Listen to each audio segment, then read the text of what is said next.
Let's have a look at the restaurant section of the vocabulary guide from BonPatron. Here you will find about 30 words in the table, and these refer to things you'll find in a restaurant, um, words referring to food and things to drink, relevant words that you'll know when you're making a reservation, people in a restaurant, uh, certain expressions that you'll want to know. And so a lot of words referring to food. So have a look at this. Some of the words you will already have seen in the section on household or on food, and that kind of repetition is always very helpful. So make sure you are still able to produce the ones you've already learned. Go through all of these. And once you have, it's time for the spontaneous vocabulary tennis game to make sure you really can produce those words in a conversation. Some key verbs: manger, to eat; boire, to drink. There are some exercises to make sure you know how to conjugate these.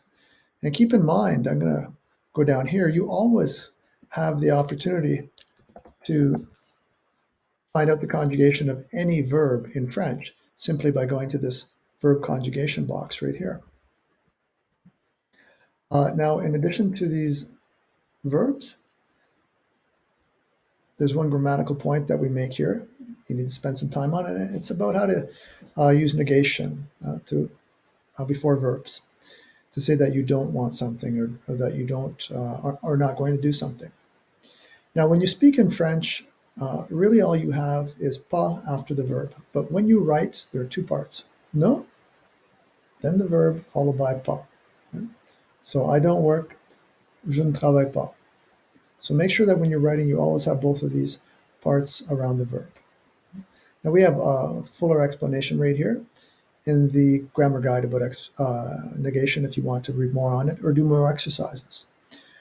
Now, one idea with students or for yourself is to come up with a dialogue where you are in a restaurant.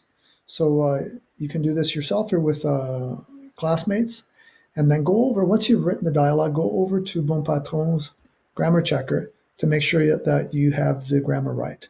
And in this scenario, of course, try and use the words that you've learned in the tables above.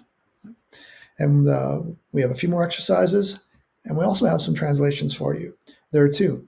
Come up with the translations yourself, then go over to BonPatron to see whether you have correctly put the words together, to see whether you have mastered some of the grammatical rules that are required in French. After spending about 2 hours on this, you're in a good position to go to a restaurant, order in French.